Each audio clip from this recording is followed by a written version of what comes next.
Hello nursing aspirant, this is परा your paediatric educator. और आज हम इस वीडियो में बात करने वाले हैं उन बच्चों के लिए ये वीडियो लास्ट रिमाइंडर रहने वाली है जिनको एनसीएल के आपके फॉर्म फिलिंग के लेके थोड़ी सी कंफ्यूजन थी। तो it's all about the last reminder from my side to you guys, because आज जो है 1 मई को आपका एनसीएल का स्टाफ नर्स के रिक्रूटमेंट का फॉर्म फिलिंग का लास्ट डेट रहने वाला है।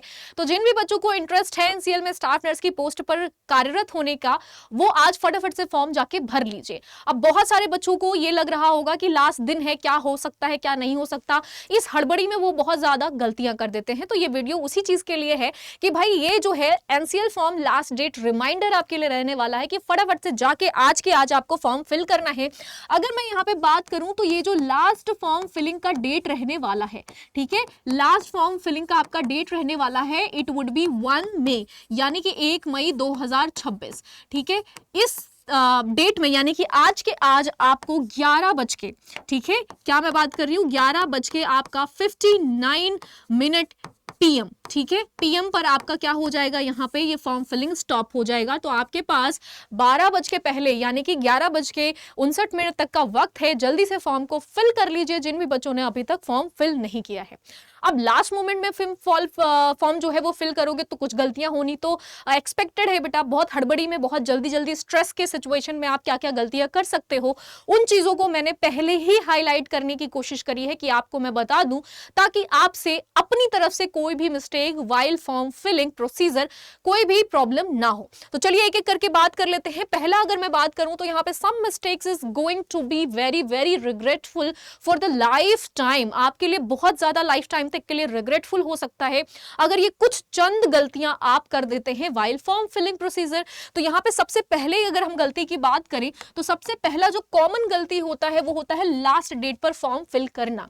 लेकिन बहुत सारे बच्चों को अभी तक समझ में नहीं आया था। होता है ना कि हम चीजों के बीच में लेट गो कर देते हैं कि चलो कल भर लेंगे, परसों भर लेंगे। जैसे आपने नॉर्सेट का एग्जाम दिया होगा, उसमें आपका फॉर्म फिलिंग रह गया होगा, फिर आपने अभी मेंस का एग्जाम दिया होगा, उसमें भी हो सकता है कि आप टालते चले जाते हो। लेकिन ये वीडियो मैंने आज बनाना इसीलिए जरूरी समझा क्योंकि आज आपका लास्ट डेट रहने वाला है। आपके पास कुछ 12 से 14 घंटे अभी भी बचे हुए हैं। फटाफट से जाके जल्दी से फॉर्म को फिल कर लीजिए, क्योंकि लास्ट मोमेंट पे सर्वर का बहुत ज्यादा इशू हो जाता है बच्चों, नेटवर्क इश्यूज हो जाते हैं, सर्वर प्रॉब्लम्स आ जाती हैं, तो आपके फॉर्म फिलिंग में थोड़ी सी डिफिकल्टी आ सकती है। इसीलिए कोई बात नहीं, अभी भी देर नहीं हुई है, जल्दी से फॉर्म फिल कर लीजिए अगर आप फिल करना चाहते हैं।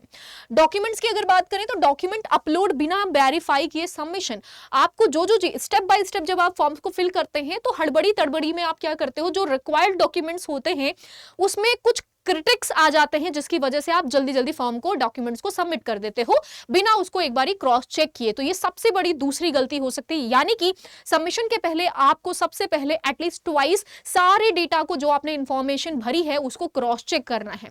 नेक्स्ट चीज जो है वो है some mistakes while form filling, जैसे डीओबी हो गया, डाटा हो गया, मोबाइल नंबर हो गया, इसको बहुत प्रिसाइजली आपको क्या करना है, फिल करना है। सारी चीजों को बहुत आराम से ध्यान पूर्वक लिखना है, फिल करना है, उसके बाद ही सबमिट करना है। अदरवाइज कभी कभी बच्चे कंप्लेन करते हैं कि मैम हम जब फॉर्म फिल कर रहे थे तो हमारा डीओबी गलत हो गया है, हमारा जो है वो आधार संख्या गलत हो गई है, हमारी डेटा गलत हो गई, हमारे नाम के टाइटल्स में गलतियां आ गई हैं।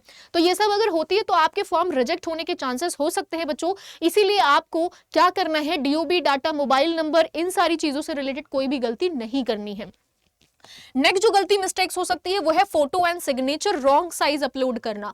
अगर जो भी आपका एक प्रोटोकॉल, एक आपका वहां पे मेंशन्ड साइज होता है फोटो का, अगर वो फोटो या फिर उस साइज का आप लोगों ने, फॉर एग्जांपल जैसे बोलते हैं ना 500 केबी का आपको क्या करना है, जो है फोटो वो साइज अपलोड करनी है, या फिर सिग्नेचर आपको इतना क्लियर होना चाहिए, ब्लर्ड नहीं होना चाहिए, कर्सिव नहीं होना चाहिए, स्मॉल लेटर में नहीं होना चाहिए, कैपिटल होना चाहिए। तो ये सब चीजों को बहुत ध्यानपूर्वक सोच के समझ के उसके बाद ही फॉर्म को आप फिल करिएगा। लास्ट अगर बात करें तो यहाँ पे पेमेंट कंप्लीट होने के बाद कंफर्म चेक ना करना। बहुत सारे बच्चे जल्दी जल्दी में पेमेंट तो कर देते हैं बट उसको वेरीफाई नहीं करते, क्रॉस चेक नहीं करते कि पेमेंट फिल करने के बाद आपका सबमिशन, यानी कि आपका पेमेंट जो है वो अप्रूव्ड हुआ भी है या नहीं हुआ है।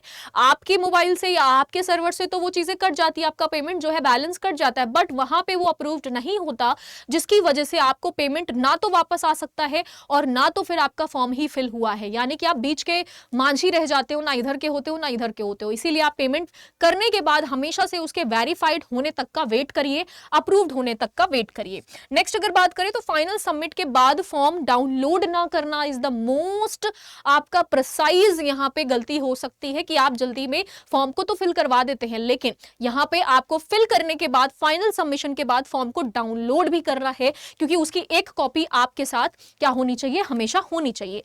नेक्स्ट अगर हम बात करें यहां पे, तो अगर इंपॉर्टेंट रिमाइंडर की बात करें तो सारे डिटेल्स को एटलीस्ट आपको 2 बारी क्रॉस चेक करना है। रिक्वायर्ड डॉक्यूमेंट को रेडी रखना है, जैसे कि आपकी हाई स्कूल इंटर की मार्कशीट हो गई, आपकी जो है बैचलर की मार्कशीट हो गई, डिप्लोमा की मार्कशीट हो गई, ठीक है, आपका आधार कार्ड हो गया, आपका पैन कार्ड हो गया, आपका डीयूबी हो गया। ये सारी चीजें जो भी रिक्वायर्ड डॉक्यूमेंट्स होते हैं उसको आपको पहले ही प्रिपेयर्ड रखना है। उसके बाद फॉर्म एप्लीकेशन के लिए आपको जाना है। एप्लीकेशन फी स्टेटस कंफर्म करिए। अगर आपने एप्लीकेशन पर फी जो है वो सबमिट कर दी है, उसके बाद भी स्टेटस चेक नहीं किया, वेरीफाई नहीं किया, तो समटाइम्स सर्वर के ऑब्स्ट्रक्ट होने की वजह से आपका पेमेंट जो है वो अप्रूव्ड नहीं हो पाता। जैसे कि अभी मैंने 2 सेकंड पहले ही आपको ये बात बताई कि आपने पेमेंट कट गया, आपके मोबाइल से, आपके जो है पीसी से कट जाती है बैलेंस, लेकिन वो अप्रूव्ड नहीं होता और वो अटक जाता है, ना वो फॉर्म फिलिंग में गया, ना वो बैलेंस आपके वापस आने के चांसेस होते हैं। तो फाइनल पीडीएफ सेव जरूर करिएगा। अगर आपने लास्ट में पूरा का पूरा फॉर्म सबमिट कर दिया है, उसके बाद आपको पीडीएफ अपलोड कर लेना है। अपलोड करने के बाद उसको सेव जरूर करना है, उसकी एक कॉपी अपने पास रखनी है, ताकि वो कॉपी से आप बाद में क्या कर सकते हैं, चीजों को यहाँ पे आप एडमिट कार्ड डाउनलोड कर सकते हो। बाकी के प्रोसीजर में आपकी वो कॉपी जो है वो एक कॉपी लगती ही लगती है, तो आपको इसलिए भी वो पीडीएफ को डाउनलोड करके रखना है। तो ये छोटी सी हेल्प थी भाई आपको ये याद दिलाने के लिए कि क्या क्या गलतियां आपको नहीं करनी है और किन चीजों पे आपको सबसे ज्यादा महत्वपूर्ण ध्यान रखना है आप जब भी एनसीएल के एग्जाम का फॉर्म फिल कर रहे हैं। ऑलरेडी अगर आपने फिल कर रखा है तो वेल एंड गुड, बहुत अच्छी बात है, लेकिन जिन बच्चों ने नहीं किया है वो इस वीडियो को देखने के बाद फटाफट से जल्दी से जाके अपलोड कर लीजिए, यहाँ पे आप फॉर्म फिल कर लीजिए, बिकॉज आपका 11 साढ़े 11 जो है 11:59 तक 12 बजे के पहले पहले तक आपका फॉर्म फिलिंग जो है वो क्लोज हो जाएगा। उसके बाद आप फॉर्म नहीं फिल कर पाओगे। तो जिन भी बच्चों को इंटरेस्ट है, स्टाफ नर्स बनना चाहते हो, वो जाके फॉर्म को फिल कर लो। और अगर इस वीडियो के नीचे आपको कोई भी रिलेटेड क्वेरी चाहिए तो आप कमेंट सेक्शन में अपने कमेंट जो है वो डाल सकते हो। दूसरी चीज बच्चों के दिमाग में ये आ रहा होगा कि मैम इसका एग्जाम होगा कब, फॉर्म तो हम फिल कर लेंगे। बच्चों देखो, फॉर्म फिल करना इज द फर्स्ट स्टेप अगर हम क्रॉस कर जाते हैं तो सेकंड स्टेप पे हम पहुंचते हैं, जो कि आपकी होती है कंसिस्टेंसी मेंटेन करके पढ़ाई करना। अब पढ़ाई करना is your second step. Third step होता है कहीं जाके आपका एग्जाम। तो एग्जाम आपका जून में देखने को मिल सकता है, अभी भी एक्सपेक्टेड है ये जून के मिड तक आपको ये देखने को मिल सकता है। फॉर्म फिल कर लीजिए, स्टडी शुरू कर लीजिए, बिकॉज स्टडी करना इज अ मोस्ट कॉम्प्लिकेटेड आपका पूरा का पूरा स्टेप होता है। ठीक है, आपको क्या पढ़ना है क्या नहीं पढ़ना है, इससे भी रिलेटेड मैंने एक वीडियो ऑलरेडी अपलोड करवा दी है। आप जाके सिलेबस जो है वो देख सकते हो। सिलेबस में बहुत प्रिसाइज सिलेबस दे रखा है। नर्सिंग मैनेजमेंट सारे ही सिस्टम के, कार्डियोवैस्कुलर के, जेनाइटो यूरिनरी के, आपके एंडोक्राइन के, कार्डियोवैस्कुलर के, ठीक है, ये सारे आपके क्या हैं, इंटीग्रेमेट्री के, सारे ही सिस्टम्स के जो आपके एमएसएन के होते हैं, उनके नर्सिंग मैनेजमेंट, उनके नर्सिंग केयर क्या होगी, उनकी नर्सिंग रिस्पॉन्सिबिलिटी क्या होगी। सेकेंड चीज जो एफओएन के कुछ प्रोसीजर जस्ट लाइक आपके admission, discharges, therapeutic procedures, nursing क्या होती है, नर्सिंग प्रोसेस क्या होती है, कितने फेजेस होते हैं, क्रिटिकल केयर क्या होती है। ठीक है, उसके बाद अगर हम पीडियाट्रिक में आते हैं तो पीडियाट्रिक का वन शॉट सिर्फ आपको नियोनेटल केयर पूछा है कि न्यूबॉर्न केयर में क्या होता है। तो नियोनेटल पूरी कैटेगरी, डेवलपमेंटल माइलस्टोन हो गया, अम्बिलिकल कॉर्ड का आपका क्लैंपिंग, कॉर्ड की केयर करना, न्यूबॉर्न की केयर करना, हीमोडायनामिकली मेंटेन करना, बच्चे को रिससिटेट करना, that's all into the newborn care. तो आपको न्यूबॉर्न केयर ही सिर्फ पीडियाट्रिक में पढ़ना है। साइकेट्रिक की बात करें तो साइकेट्रिक का बहुत छोटा सा आपका मेंटल के रिलेटेड थेरेपीज क्या होती है, साइकोटिक थेरेपीज क्या होती हैं, साइकोटिक कंडीशंस कौन कौन सी होती हैं, बस इनके ही मैनेजमेंट्स आपको पढ़ने हैं थेराप्यूटिक कंडीशंस को लेके। अगर मैं कम्युनिटी की बात करूं तो कम्युनिटी के भी बहुत प्रिसाइज जो है वो सिलेबस दिया गया है। तो जितने सिलेबस आपको दिए गए हैं सिर्फ और सिर्फ आपको उस पे फोकस करना है, रदर देन एनीथिंग एल्स। बहुत प्रिसाइज है, बहुत कम सिलेबस है, आप इसको बहुत अच्छे से पढ़ सकते हो, समझ सकते हो। अगर इसके बाद भी आपको कोई डाउट हो रहा है तो बेटा एनसीएल से रिलेटेड बहुत सारे बच्चों के क्वेरीज आ रहे थे, मैम किस तरीके के क्वेश्चंस को अटेम्प्ट करें। तो आप यूट्यूब चैनल पर बच्चों 11 बजे और 3 बजे मेरी क्लास चलती है, आप उसको प्रेफर कर सकते हैं।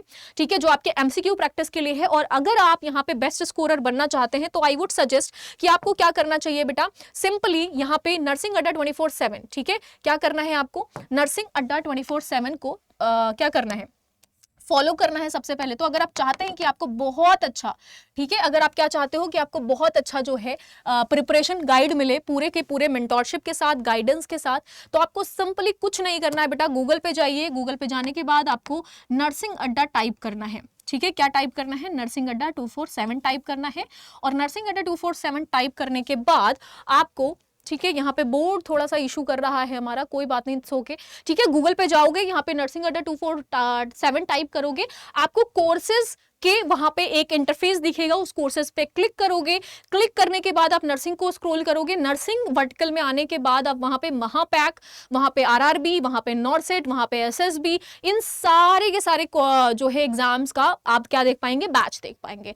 अब अगर एनसीएल के लिए पर्टिकुलर आपको क्लास चाहिए तो बेटा उसके लिए आपको महापैक को इनरोल करना चाहिए, बिकॉज अभी भी आपका ऑफर चल रहा है, तो आप इनरोल कर सकते हो for the betterment of your examination preparation. तो आप उसके लिए क्या कर सकते हैं? अगर आपको लग रहा है कि थोड़ा ज्यादा अमाउंट है तो आप YT54 कूपन कोड को प्रेफर कर सकते हैं, जिससे आपको वो अमाउंट थोड़ा सा लेस में 2% डिस्काउंट के साथ मिल जाएगा। तो फटाफट से जितने भी आपके ये लिमिटेड सिलेबस हैं उसको कवर करने के लिए बैचेस में इनरोल कर लीजिए, और साथ साथ MCQ प्रैक्टिस करना बिल्कुल मत भूलिए, क्योंकि इस एग्जाम को बहुत इजीली आप टैकल कर सकते हो। तो all the very best, this is all for this video now. अगर आपको किसी भी टाइप की एनसीएल से रिलेटेड या कोई भी एग्जाम से रिलेटेड कोई भी प्रॉब्लम आ रही है तो आप कमेंट सेक्शन में जरूर पूछ लीजिएगा। आई विल डेफिनेटली आपके सारे क्वेश्चंस का आंसर मैं जरूर से जरूर नेक्स्ट वीडियो में दूंगी। और साथ साथ अगर आपको ऐसे ही इंफॉर्मेटिव वीडियोस को और ज्यादा देखना है, सीखना है, सबसे पहले जानना है, तो उसके लिए नर्सिंग अड्डा के यूट्यूब चैनल को आप सब्सक्राइब कर सकते हो। Thank you so much, all the very best. अगर आपको कोई भी डाउट होगा related anything of examination pattern, syllabus, तो आप कमेंट सेक्शन में पिन डाउन जरूर करिएगा। All the very best.